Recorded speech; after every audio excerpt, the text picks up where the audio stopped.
వినియోగంలో 40 లక్షల కోట్ల నగదు. దేశంలో డిజిటల్ చెల్లింపులు ఎంత వేగంగా విస్తరిస్తున్నప్పటికీ నగదు చెల్లింపులు ఇంకా వినియోగంలోనే ఉన్నాయి. నగదు చెల్లింపులు పెరుగుతున్నప్పటికీ ప్రజల్లో నగదు వినియోగం కూడా అదే స్థాయిలో పెరుగుతుందని ఎస్బీఐ రీసెర్చ్ నివేదిక వెల్లడించింది. యూనిఫైడ్ పేమెంట్స్ ఇంటర్ఫేస్ లావాదేవీల సంఖ్య విలువ పరంగా ఇప్పటికే గణనీయమైన రికార్డులు సృష్టిస్తున్నాయి. అయినా 2026 జనవరి చివరికి చలామణిలో ఉన్న నగదు పరిమాణము జీవనకాల గరిష్టమైన 40 లక్షల కోట్లకు చేరినట్లు ఎస్బీఐ రీసెర్చ్ తాజా నివేదిక వెల్లడించింది. అయితే ఐదేళ్ల వ్యవధిలో స్థూల దేశీయ ఉత్పత్తితో పోలిస్తే నగదు నిష్పత్తి 14.4% నుంచి 11% తగ్గిందని, ఇది ఆర్థిక వ్యవస్థలో వస్తున్న మార్పులకు అద్దం పడుతుందని ఎస్బీఐ నివేదిక తెలిపింది. కాగా కర్ణాటక, పశ్చిమ బెంగాల్ వంటి రాష్ట్రాల్లో ఏటీఎంల నుంచి నగదు డ్రా వేయడం వంటివి పెరుగుతుంటే ఆంధ్రప్రదేశ్లో క్రమంగా తగ్గుతుందని నివేదిక తెలిపింది.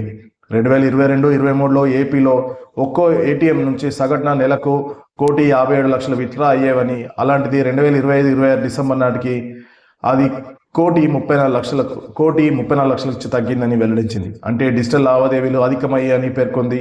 సాధారణంగా డిజిటల్ చెల్లింపులు పెరిగాక తక్కువ విలువైన నోట్ల వినియోగం కూడా తగ్గుతుంది. కానీ తెలంగాణ, ఏపీలో 100 రూపాయల నోట్ల వినియోగం పెరుగుతుంది. తమిళనాడులో 200 నోట్ల వినియోగం అధికంగా ఉందని ఎస్బీఐ నివేదిక వెల్లడించింది. కర్ణాటక వాణిజ్య పన్నుల శాఖ చిన్న వ్యాపారులు, విక్రేతలకు దాదాపు 18,000కు పైగా జీఎస్టీ నోటీసులు జారీ చేసింది. ఈ పరిణామం వ్యాపారులను డిజిటల్ చెల్లింపుల నుంచి నగదు వైపు మళ్లేలా చేసింది.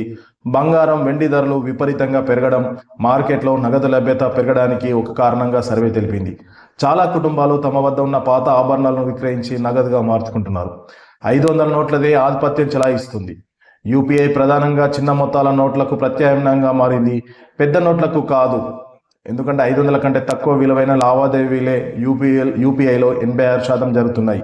అందుకే మార్కెట్లో 500 నోట్ల ఆధిపత్యం కొనసాగుతుందని ఎస్బీఐ తాజా నివేదికలో వెల్లడించింది.